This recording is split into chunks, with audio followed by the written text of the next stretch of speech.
If you've been kicking around the idea of starting a business for a while now, but just haven't taken the first step, today you're going to be inspired to do so. If you want to start a home service business this year, you need to first learn marketing and sales. I scaled my business to $700,000 per year simply by getting in front of people who are searching for the service that I had to offer. Anyone can do this. All you have to do is start. This is Ryan Atkinson, and you're listening to the UpFlip Podcast, where we uncover the secrets of building and running successful businesses. Our guest today is Tyler Link, who took a weekend side hustle in concrete and scaled it to $700,000 in his first year. Tyler knows what it takes to get started in home services, and he's here to share his secrets with us today. From mastering marketing and pricing to realizing that busyness doesn't equal profit, Tyler will show you how to attract the right clients for your own business and the mindset shift you need to just get started.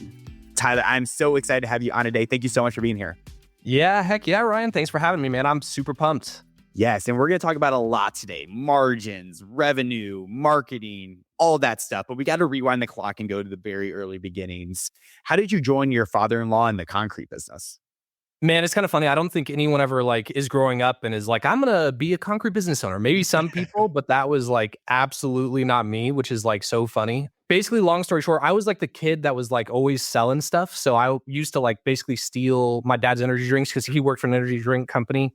I would take them and I would sell them at school. And I always knew that I wanted to be in business. But the thing is, I watched Shark Tank and I was like, man, but I don't have any ideas. I don't know anything. So I did basically the second closest thing you could do. And instead of starting a business, I went and worked for a marketing company so I could help other business owners scale. And then one thing kind of led to another. And I met my then girlfriend, my now wife. And I remember because after 6 or 7 months, I was over at my girlfriend's house and her dad had just gotten home and it was a Saturday. I was like, oh, what were you doing today, Caesar? He's like, oh, I did a patio. I was like, what do you mean you did a patio? I was like, oh yeah, I have this little side business and I do concrete on the weekends. And I was like, me being, my fascination, I was like, whoa, that's pretty dang cool. I was like, do you mind me asking? I was like, what did you charge for that patio? And he was like, $6,000. It was like 6,000. And I was like, why don't you do more of those? And he's like, I don't know how to get the work. And so basically, long story short, over probably the next 6 months after that, I was just constantly in his ear. I was like, hey, I could help you get more work. Let me come into the business. I could help you get more work. Let me come into the business. So 6 months after that, finally ended up partnering together and the rest is history. So yeah, it's been a journey. Yeah, let's talk about that though. So we're going to be talking about concrete today, and this is going to be new for the episode. So listeners, stay dialed in for this one because this is going to be a good one. But I want to talk about what is contractor CEO? I see it on the hat there. You got the great background. I'm sure you come from marketing, so you know the branding, but contractor CEO, if you had to sum it up, what do you guys do? Yeah, so Contractor CEO, that's my marketing agency to help other concrete companies scale. So because I got into concrete and I love concrete, don't get me wrong, but that was my entry into the business world after I started figuring some things out about marketing and sales and pricing. It's a lot more fun for me to sell a business owner to help them grow and scale than it is to sell a driveway. So there's nothing wrong with that. That's just it fits me. So I'm kind of a serial entrepreneur myself. And it's a way for me to basically practice what I absolutely love. It's my passion is all business. It's how do I get leads? How do I take those leads and how do I sell them? And that's what Contractor CEO allows me to do, not only for my own business, but for others in concrete. I love it. I want to jump back to joining because it took about 6 months. You're in his ear. Hey, I can help you. I can help you. I mean, for you, what was the biggest mindset shift you had to make when you joined the business? Oh, man. I mean, for me, it was just about income, right? Because I had saved up a little bit of money as an employee, but it was I remember because, my girlfriend at the time, I remember I called her up one day. I was like, hey, I'm actually joining your dad. We're going to do this. And she was like, what are you doing? You don't even have any jobs lined up. Because I had a house, I had a car, and I had bills. And I just threw myself at it. Basically, the second that my father-in-law, I think he had a bad day at work, basically. And he called me up. He's like, hey, are you sure we could do this? I was like, I'm sure. And so we both quit our jobs the same day, walked out with no stable income, and we just sent it. So it was very stupid, but we made it. So it's okay. Oh my God. All right. Well, let's talk about that then. Let's go to day 0, essentially, of quitting your job, no stable income. You guys are like, screw it. Let's do it. I mean, what do you do next? You guys obviously have to get leads. Talk to us about how did you guys get leads in this business? And talk a little bit more about what the services you guys were providing as well. Yeah, sure. So as far as the services, when I say concrete, it's more what we call flat work in the industry. All that really means it's patios, driveways, sidewalks, and we sell it to residential homeowners. So We don't do too much like commercial or anything like that. But yeah, as far as man, when we left, I mean, luckily, I mean, and that was like one thing that really helped me is because I worked at a digital marketing company and I already was like there witnessing other businesses grow. That was like one of my superpowers. So for me, it was about like, okay, I need to get a website and I need to release ads as soon as possible. So like the whole first week, it was about getting a website, Oh man. launching Google ads, launching Facebook ads. And I just went around like blasting everyone. I mean, trying to create as much noise as I possibly could, whether it was friends and family, going to Yeah. networking events. I just realized that because my father-in-law, he knew how to do concrete, and my only job, which I was lucky with that, was go get us work. Like that's my 100% focus. And that's what I did like basically all day, every day.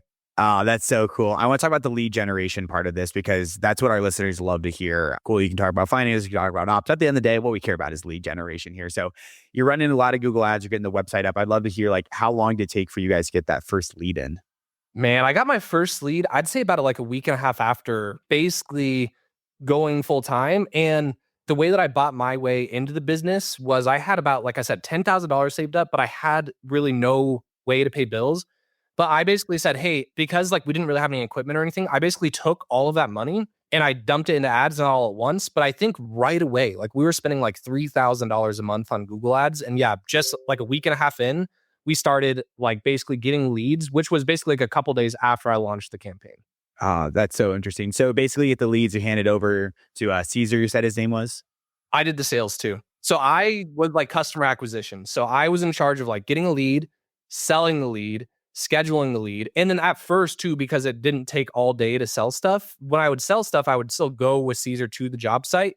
And because I didn't know how to do concrete, I was just the laborer. So yeah, I was doing a little bit of everything. Nice. That is so cool. So you're like really ingrained. I'd love to hear like what that sales process was through, okay, someone's interested from a Google ad. What happens next? I want to get like really tactical here for like our listeners. Like what did that sales process look like?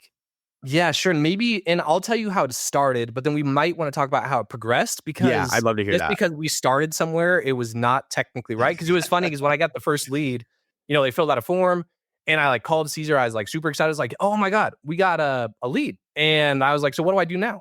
Because I was just like, oh, he's like had this business. He's like, okay, well, what you got to do is you just like go look at it, you measure, and then you multiply it by the industry standard, like cost per square foot. And that was literally it. So I like went out there. I didn't really give a sales presentation. I just went out there. I would be like, okay, customer, what do you want? And they're like, oh, I want, a 10 by 10. And so I'd measure it and I'd say, okay, it's a 10 by 10 times our square foot. Your price is going to be $1,000 or whatever that was, which come to find out was like very, very stupid. But that's like how much I knew when I first got started. So there really was no selling. I would just provide a price and then look at them if they would want to do it. That was my sales process. Interesting. Why do you say was it stupid? Were the prices like, were they so low or like, I'd love to hear like, why was it stupid in Tyler's eyes? Well, I really learned a hard lesson because one of the very first jobs that we sold was this like big staircase going down the side of a hill. And I went out there. It was like 40 feet long, but we had to go down like 20 feet down this really steep hill. But I was like, oh, 40 by 3. And I was like, that seems a little bit harder. So maybe I'm going to raise up my cost per square foot a little bit from 6 to like 10. So I can't remember what it was. It was like $1,500. And that job literally took us a week. And Oh, that's when I really realized, because Caesar's like, well, hey, I did exactly what you said. Like, what happened? Because we got killed on the job. And he's like, oh, well, I guess we have to charge a little bit more. And that's when it really resonated in my mind that there has to be a different way other than just pulling out like a cost per square foot, because jobs are so different, right? Because some jobs that are super big might only take a day, and some jobs that are really small, like that one, because they're so nuanced and detailed, it takes forever. And so I had no idea how to actually like price anything, but I learned the hard way after like doing a couple jobs and realizing that we just lost bad. interesting. Yeah. What does that process look like today? And to get tactical, like how do you guys price projects today? Yeah, sure. So long story short, what we basically do is I have a spreadsheet and I know my numbers really well, but I take what's called business overhead, which is basically what does it cost me to run my business? And for me and my business, it's about $1.2 million. So it's basically, $100,000 a month. That's what it costs me to run my business. But then what I do is I take how many people that I have working for me and I figure out how many hours that they're going to have to work. So I look at my business kind of like a rental business because I'm basically renting out my skilled labor to my customers for a price. So what I do is I take all of my guys, I multiply how many hours they're going to work for me. So for me, I have about 20,000 hours to sell per year. I take that, I divide that by my overhead, or I take my overhead divided by those hours. And now I know how much overhead costs me per man hour on a job. So when I go, now I estimate based on basically how many man hours I'm going to have on this project, what's my labor cost, what's my overhead cost, and then I put my profit on top of that. Does that make sense? Yeah, no, that definitely makes sense. It's interesting, like how companies like how they get to that number that they do. It sounds like you like have a whole like technique here on like how exactly you do it. I want to ask about margins here, you or numbers here in general, because you just said about $100,000 per month, but you scaled this business from about $70,000 to $100,000 per year to just $700,000 in 1 year. How did you make that happen? I'd love to hear more about that because that's quite the jump. That's a 7x growth essentially in 1 year. Yeah. So basically, before my father-in-law, he was doing work just on the weekend. So it Yeah. wasn't like a full-time business, but the one thing that was holding him back was like he just didn't have the work in the volume. And then basically what I knew about marketing and how I knew how to go create noise in a market, which was everything from Google ads, SEO, reviews, referrals, Facebook ads, etc. Basically, we had more work than what I could even possibly know what to do with. So the only reason we only did 700,000, I'm not trying to say that to brag. It's just because that was kind of like what I knew. I think at one point that first summer, I had us booked out for like 3 months, and I like went and told my father-in-law, he's like, "You have to stop whatever you're doing because we actually have to like go do all the stuff that you promised we're going to do." I was like, "Oh yeah, I guess that's true." What? So, I mean, it really is like once you understand, right, how to get leads and how to sell, for the most part, at that point, you're going to have a different bottleneck, which is like, oh man, now we actually have to go produce all this stuff that we promised people. That is So, so crazy. yeah. So it was basically just turning on the marketing and the sales fountain was the key. Guys, if you're enjoying today's episode with Tyler, you're going to want to check out his course in the Academy. Here he dives more into the marketing, exactly what you need to get starting in a very engaging way. If you're interested, click the link in the description to join for free today. I'd love to hear about the market you guys are in here as well. Like was there a lot of competition in your guys' area? So funny story about this. So when we were about to start the concrete company, my father-in-law, he pulls me aside and he goes, "Tyler, I don't think we should do concrete." And I was like, wait, why? I was like, "You already know how to do concrete? Like, what do you mean?" He's like, "I don't think you understand." He's like, "There are so many concrete contractors in our area." He's like, "I think we should start a moving business." And long story short, I kind of like convinced him otherwise. Is like, no, it's okay. It's not a bad thing that there's competition. Actually, sometimes it's a good thing when there's competition, because what that means is there's a market for it, right? Oftentimes, if there's no competition, that's actually a huge red flag that no one wants what you're buying. So that's kind of how I looked at it. I was like, man, just because I think just in my area, like for sure, there's 50 to 100 other people at minimum of what I can do. There's probably a lot more than that because a lot of people, because they don't know anything about marketing, they're not known, but they probably still have a concrete business. How do you stand out in the competition? Was it truly like the marketing that got you guys there? Or like, how did you stand out in such a competitive field? Well, a lot of it is just speed and action. And yeah, I mean, it's marketing. It's whoever can generate the most noise and the most attention almost always wins, right? Oh, So that's so good. it was just about like, okay, how many people can I get in front of? And then I was always about speed because I had no type of sales process, like literally none. I was basically a McDonald's drive-through window, except instead of that, I would do that at my customer's house. Like, "Hi, what would you like to order today? Here's your price." Like that was my sales process. But I did that super fast. And what's nice about in the home service industry, like I would encourage if people are on the fence, take the leap in the sense that, like, at the end of the day, we're not competing with Apple. We're not competing with Microsoft. Like, we're not competing against super professional people. So if you could just like look like a halfway, put together person and you just do what you say you're going to do, that's like 50% of the battle right there. You know what I mean? So it's Yeah. actually not that complicated. It's pretty simple. Yeah, that's what I love about the home service industry. We've heard it so many times on this show is like to really stand out here, just have like some pretty good marketing and show up on time. Like that's how you really stand out in the field. It sounds like true to even what you're saying here as well. Yeah, just realizing that it's not like you have to capture the whole market, right? Because I mean, how much concrete is done in my area? I mean, even now we're doing $4 million a year, but I guarantee you there's at least $100 million being done in my local market. So Oh even man. me being like basically still a small fry in our industry, it's like just realize you don't have to be a big fish in a big ocean. You could be a tiny fish in a big ocean and you could still have a very good business and a very good life. So just realize you don't need all of the work. You just need some of the work and you'll have a business and you'll be up and running. That's so good. And you just hinted at it. So you guys are doing about $4 million a year. Your overhead's what, 1.25. So these are like pretty incredible margins that you guys are like dealing with specifically for this business, it sounds like. Yeah, because we shoot for about 45 to 50% gross profit, meaning that that's how much our labor and our materials cost us. So Yep. say, for instance, just for simple sake, if we have a great year and we estimate properly and we stay efficient, then out of that $4 million, $2 million of that will be gross profit. My overhead is 1.2 million. So in theory, if all things go well, and in reality, there's going to be things that Of happen where it's course. not probably going to be that good, but we could net like 800,000 from this business. Oh, dude, that's so crazy. Yeah. I love that. I want to talk about, obviously, though, you don't want to be working on the business, I imagine. Like, you don't want to be the one having to do all the concrete and stuff. So hiring's an important part of that. How did you guys hire? What's that process look like? I'd love to talk about that. Yeah, very important. And a lot of people, when they actually ask about my overhead for my business, comparatively to my competitors, is actually extremely high. And that's for the exact reason of what you're talking about, is because we have a back-end team, right? I have a project manager, an office manager. I have 3 salespeople. I have people that are helping me run the business, which is very expensive compared to when you're just starting out.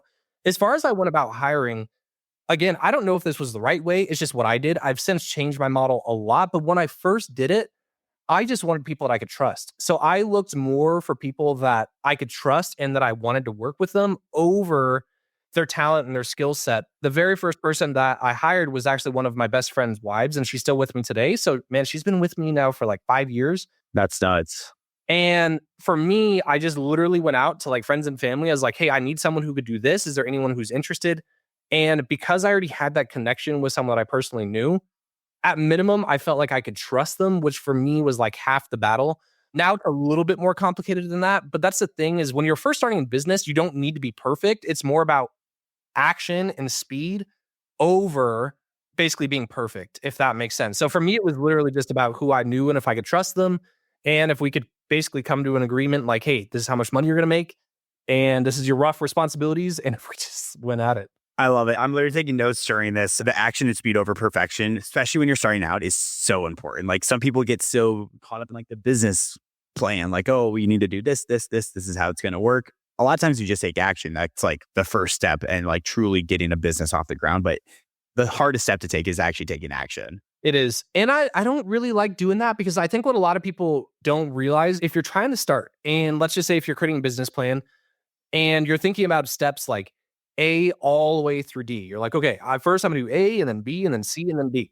But oftentimes what happens is in the middle of step A, you realize that step B is actually wrong, what you were thinking.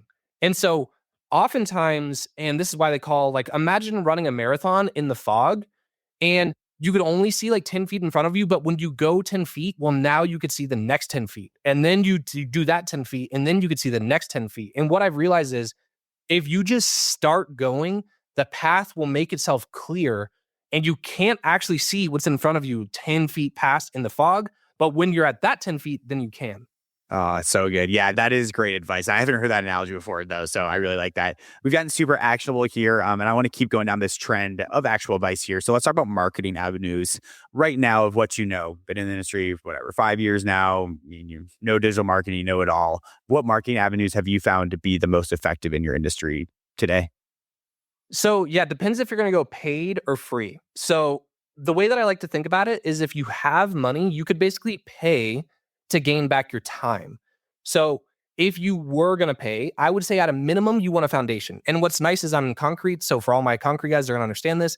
But if you're going to build a house, you don't just build it on dirt. Like, you build it on a really solid foundation first. And that foundation to me is things like reviews, website, branding, logo. And that is the type of stuff that you want to have as a foundation to then leverage into things like Google ads, Facebook ads, SEO, email, text marketing, etc. But for a lot of people who are just starting out, even that might even be a little bit too complicated. And for me, one of the ways that I learned how to do marketing when I first started, beyond just like the money side, because I didn't really have that much money. So for me, like, I had to figure out other ways.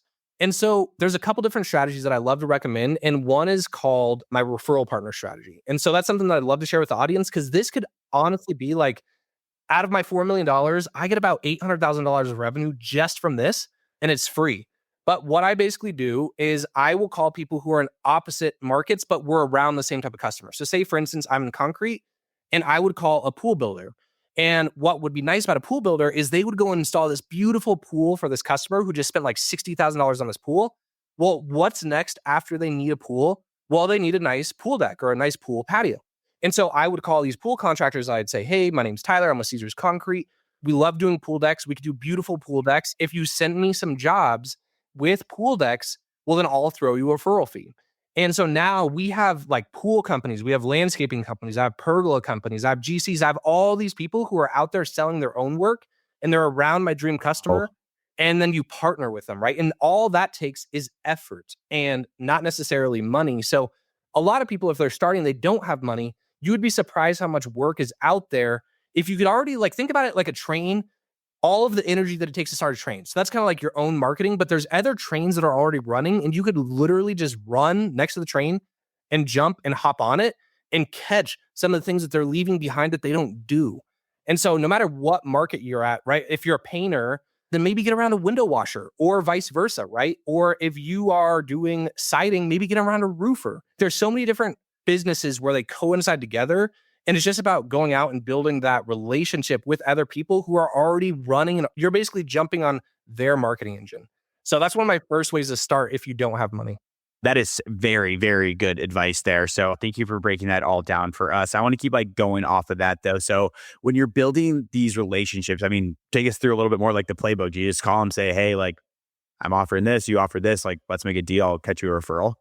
Exactly. And so for a lot of people, they want different things. And I'm actually excited because this is going to be my first year where I actually have an outbound sales rep. This is going to be their whole job. In the past, I just did this like literally on the side for maybe like 10 to 40 hours a year. Like if I was ever slow in one afternoon, I would just take 30 minutes and I basically just made an Excel sheet of all these people that I want to be in relationships with. And I would just go through the list. And a lot of times I would call them. I'd say for instance, if I called a GC and I would introduce myself, say, hey, I'm Tyler. You know, we do concrete work, and the GC would then fire back to me. And you'd say, you know what, Tyler, I'm actually good right now, but thanks for calling. Well, I would note that, hey, I had a good connection. His name's Doug. I would take some notes on him. And then I'd call him again in 3 months. And again, this doesn't have to take very long. It's just 2 minutes. I'm like, hey, Doug, you know, this is Tyler. We talked 3 months ago. And at the time you said that you're good. I just want to check in. Is there anything that I could do to help out? And oftentimes just the fact of like staying, it's kind of like if you want to go to the gym and build muscle, you don't want to go do like a 12-hour day. It's much more beneficial to do 12 1-hour workout sessions. And I would say this strategy is very similar, where it's just about touching base and you don't have to have like this elaborate plan of a sales pitch. It's just about connecting with people. And then when they actually are interested in you like being able to help them, some people want a referral fee. Other people want basically you just to take care of their customer. Cause like, for instance, some people are like, hey man, if I'm going to refer you work, I just want to make sure, will you make me look good? Will you do good work sure. and not have my original customer call me back saying, why the heck did you recommend Tyler? They ruined my house. Like, and that's all they want. So it really just depends on the person. And once you have that relationship, you just kind of talk about, hey, here are the things that they want out of you. And you can kind of make a custom deal. So like almost no two people are the same, but we do referral fees. We could give their customers discounts, or some people just want to throw the referral over the fence and just say, just take good care of my customers. So those are like our 3 avenues. That's so good. Yeah, I think the whole referral strategy is one that like we're trying to also unlock. I think it's such an easy way to get customers. Referrals are definitely. Are you guys doing like any SEO though, or any? Are you guys still running paid ads? Would love to hear that. Yeah. Oh man. So yeah, as far as SEO, I mean, that was actually one of my bread and butters when we first got started. And if anything, I actually like my typical self, I took it way too far. I actually hired a full-time SEO person and he was working for me for $60,000 a year. And what was funny is it worked so well, it was actually a problem because all of a sudden we were getting so much traffic in our area. And I was like, oh my God, this is amazing. We're getting all of these leads. But then what was funny is then we kept doing SEO and more SEO. And then all of a sudden I was getting calls from people in like Texas. And they would call and say, hey, I want my driveway done. I'm like, well, you realize I'm in Colorado, right? They're like, oh no, I just found your website. It would be like New York and all over the United States. So there was at one point we were generating like 15,000 unique website visitors per month. Wow. Like over half of them were not from our state. So just like anything else, you actually don't want to go too overboard with it, which I know most people will never do. And that's when I really realized I'm like, oh, you can actually just get to the top of Google and then you don't actually just get more searches because I can't make people search about concrete. So once you show up number one already, well, then you're kind of capped. So what a problem to have. I'd love to hear like what went into this SEO like strategy. I don't want to get the secret sauce. No, I want to give the secret sauce. Yeah. Well, then give us the secret sauce. Like what went into like this SEO strategy? I'd love to. Yeah, so actually where I learned a lot of this from was actually I went and I learned some marketing and sales techniques from a guy named Tom Reber. He does a lot of content too. And he has a business called the Contractor Fight. So I was in one of his seminars and there was a guy that gave a presentation there by the name of Marcus Sheridan. And he gave a presentation all about SEO and he wrote this book. This book is awesome. I recommend it for anyone. It's called They Ask, You Answer. And the whole premise of the book is he's like, hey, at the end of the day, SEO actually isn't that complicated. All our job is when our customers ask a question, we just have to answer that in the form of content on our website. And so just like the super fast story of Marcus Sheridan is he actually had a local pool company. And back in 2008, he was not getting work. And so he started this blog all about pools with that theory that they ask you answer. And then over time, his website became the number one trafficked pool website. And then he actually stopped installing pools and is now one of the largest manufacturers of pools What? in the US, strictly based on SEO. And so the premise of it, he calls it the core five. And I can't remember them off the top of my head, but it's something like price, comparisons, the negatives, et cetera. But all that really means, let's just go to price. And a lot of our customers, like in my area, they might type in something like concrete driveway cost Loveland. And a lot of people, they're afraid to talk about price because like, oh, I don't want my competition to know about my price. I don't want my customer to know about my price until I talk to them. But if you go and you just produce content on your website for things that are people that are searching, specifically in like these really big, like in the book, he talks about it again, the core five. But if you do that, then Google sees that content and that's actually what makes you rank up. It's just about producing valuable content that people want to read. Yeah, that is so, so good. I think you've covered like a great marketing strategy from referrals to like SEO. Are you guys still doing paid ads and everything as well? Yeah, so out of my $1.2 million in overhead, about 240,000 of that goes to marketing. So yeah, and so the way that that breaks down is about $5,000 a month of that is for basically I pay my own marketing agency. I know that that's like kind of cheating, but I pay my own marketing agency $5,000 a month. That's to manage my paid ads and to do SEO. And then the rest of that is going towards paid ads. So whether that's Facebook ads, Google ads, I do some Valpak as well. So yeah, we're still doing a ton of that. I'm happy to give some pointers there too, if there's specific like areas that you wanted to talk about. Specifically when it comes to paid ads? Sure, yeah. I'll just start from a very high level. Like if people are deciding between, by the way, Google ads or Facebook ads, the big difference is inbound versus outbound marketing. So Google ads is all about getting in front of people who are already searching for you. They want your service.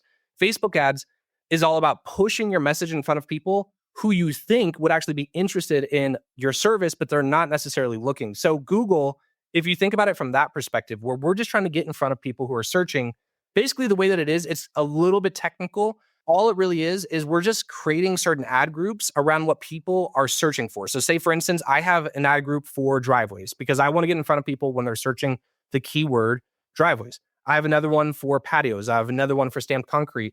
And the biggest thing that I've really found is there's like a 3 pillars of success within Google. There is visibility. So it's like, okay, is my ad actually visible for the people that I want to see? And then it's clickability. So that's pillar 2. Basically, when someone sees my ad, how enticing is it for them to click my ad over my competitor's ad? And then it's all about convertibility on the back end, which is pillar 3, which convertibility, what that really relates to, like there's a couple pointers that I'll give. Number 1, I always run traffic to a landing page over a website because I'm trying to get people to focus in on what I want them to do, which is to fill out a lead form. So I don't want to send them somewhere where all of a sudden they get distracted because we all know in today's era, no one has attention. And so you're just trying to send them for exactly what they're searching for. So if someone types into my area, concrete driveway replacement near me, well, then they go to a landing page and it is all about driveways. It's all about, hey, we do driveways. Do you want a quote? And then it's like, hey, here's what's cool about our driveways. Here's how a replacement works. And it's just all content just about concrete driveway replacement, trying to convince people that we're the best company to basically give them or like work with them essentially. It's so, so good. I love the specific landing pages. We're doing like a lot of outbound sequences here at Space for our visuals. And basically like in all of our messages, we'll include like a calendar link, like, hey, if you want to chat, like here's our calendar link. On that calendar link, we're not sending them to like a Calendly page or like a HubSpot meeting link. We send them to an actual like specific landing page that is built out with that outbound sequence to make it a little bit more on brand. We've gotten like a ton of compliments on that. So it talks about creating specific value, especially on those landing pages. Yeah, and I'd say that's great. And I would also say like something we've done that ourselves too. Another big tip is like What we do actually for our customers is when they get a quote, we actually give them the option, hey, what's the best for you? Schedule a time to talk to us, or we're going to call you as soon as possible, or do you just want us to text you? Because what we've actually found is about 70% of the people now actually choose that they just want to be texted, which I thought was fascinating. And our conversion rate went up by like 10% when we gave Wow. someone the option, because a lot of people, they want to talk to you as the end, they're not really ready, because a lot of people, they're just trying to find out information. They're like, oh man, is this for me? Is this not for me? And I think a lot of people, when they're marketing, they assume that if someone calls them that they're ready to give you money today. But a lot of people they're more in research mode. So they're like, hey, I'm just trying to see, like, they might have some weird question.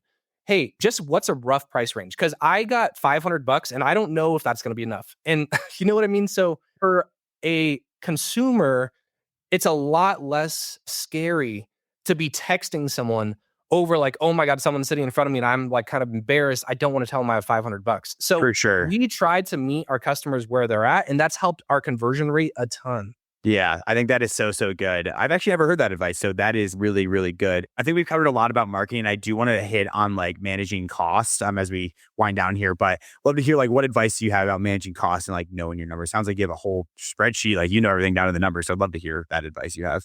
Yeah, and I want to keep it as simple as possible. I mean, step one is just to work with like a professional CPA and accounting firm, because your numbers are so important. And I went through my first 2 years in business, and what was crazy is I was like, man, all I ever wanted to do was have a 7-figure business. And after 2 years, I had a 7-figure business, but I didn't really have money. The crazy part was I didn't know why. And because I didn't understand my numbers at all, it was very frustrating. And basically, it almost caused me to shut my business down, because I was working 70, 80 hours a week. We were doing 7 figures and I was making money, but like I was going to make more money literally just at a sales job than what I was doing, like having all this stress running a business. And so for me, one of the biggest turning points of my career was learning my numbers. And step one of learning your numbers is just proactively record them. And a good CPA can do that for you. And they should be able to help you understand your numbers. And the biggest thing I think is understanding the difference between gross profit and your actual net income. Because I used to think gross profit was net income. And all that really means is if I do a job for 10,000, and what I used to think is, man, if I'm doing a job for 10,000 and 8,000 in labor and materials, and I'm making $2,000, like I'm going to crush it. But I just didn't understand how much my business costed me, which is where I was losing all of my money, which was basically my overhead, because everything adds up, right? Your equipment, insurance, marketing, gas. I mean, it just goes so fast if you're not watching it. Interesting. So would you advise people if they, of course, like get a CPA, but like know your numbers weekly, like know exactly how much you paid for that week, how much exactly you paid for like gas, for payroll, just know those specifically? Yeah, exactly. And basically, if you're just looking at it, and like what I did, and this was a huge mistake, is I kind of just assumed that I was doing good. If you're literally just like starting, and even if you have a basic QuickBooks account and a rough idea of like, hey, where is my money coming from and where is it leaving? And as long as you're looking at it, like where focus goes, energy flows type of deal, right? So if you're focused on it, you'll start noticing, hey, oh man, like per month, $10,000 is leaving my account and I don't really know where that's coming from. But then you're like, oh yeah, gas. Oh yeah, insurance. Oh yeah, like all this stuff that's kind of adding up. And then you'll start changing your pricing strategy naturally if you're just paying attention to it. So for me, because it was a weak point of mine, I just basically ignored it, just expecting it to work out. And as long as you don't do that, you just pay attention to it. You look at your books, like say weekly, like what you're saying, how much money came in, how much money went out, where did it go? Like that's a great start. I think that is phenomenal advice here. Last question before we get to our fan base question. Like if someone wanted to replicate your success, what steps should they take in the next 30 days? Well, just realizing that business is, at the end of the day, you could be really good at the skill that you're selling, but the biggest thing that you need to get first and foremost is leads and then sell them. So don't overthink how you're actually going to do the service. Don't overthink the product or anything like that. Just start to get your name out there and let people know that you exist and you're willing to help, and focus on the leads and the sales. That's like by far the biggest thing, because the rest you will figure out. I mean, man, business gets a lot easier if you have people who are asking you to do a service for them. So that's like by far step one. Instead of going out and spending your money on like equipment or anything like that, which is all potential money, you want to spend it on people who will find you to know that you exist. Nice. I think that is so, so good. The lifeblood of any organization is leads and revenue. Tyler, let's go to our fan blitz questions. These are questions submitted from our community, guys. If you want to join in on amazing entrepreneurs like Tyler, go to www.youtube.com/upflip and submit your questions there. But Tyler, ready for our last 5 here? Let's do it. Cool. Number 1, how has running this business changed your life, both personally and professionally? Oh man, that's a good question. I would say like on all fronts. I mean, number one, just from the financial, like making a lot more money than I used to has changed my life. I mean, even just recently, I don't want to get too deep into it, but I have some family dealing with some depression problems and basically just being able to be there like a rock for my family. Like I love having money for me, but having money to support my loved ones, to support my friends and all that.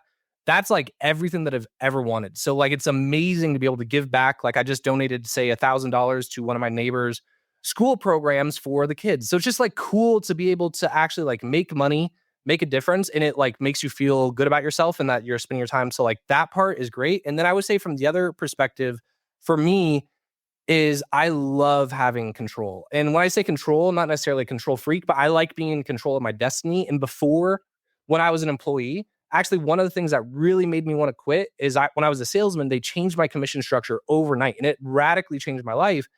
And it felt so unfair that someone else can make that decision and it affected me. And so just having the ability where it's like, hey, win or lose, it's my fault. Like to me, that is so freeing because it feels like you can control your destiny. I love that. That's a lot for an entrepreneur right there is why we become entrepreneurs. Control your own destiny. Number 2, what's one thing you wish you knew before you started growing this business? Oh man. I mean, here's the thing is I would say that I wish that I knew how hard it was going to be and all these things, but part of me is glad that I didn't because then I might not have ever started, if that makes sense. So, you know, but if I were to go back and say the biggest thing was I had a tendency, I think all of us do, where we have a strong suit. So your strong suit might be the product or it might be the marketing or it might be the numbers, but probably you're not good at everything. And what we have a tendency to do as people is we avoid the things that we're bad at because it's very uncomfortable. So if I were to just go back and restart, what I would tell myself is every single morning before you do anything else, focus on the thing that you really don't want to focus on because that's actually probably what your business needs the most in order to grow. For me, it was numbers, right? I avoided numbers because they scared me. And going back, like if I would have just got that out of the way in the morning and just always did that, it would have been so helpful. Nice. I love that. That is really good advice there. Number 3 is starting as a side hustle what you would recommend for someone getting into home services? Ooh, man, starting a side hustle. Man, there's so many different things. I mean, say, for instance, my first business that was really good is I did bounce house deliveries for kids' birthday parties. So I went and I bought like 5 bounce houses and then I threw up like a really basic website and some Craigslist ads.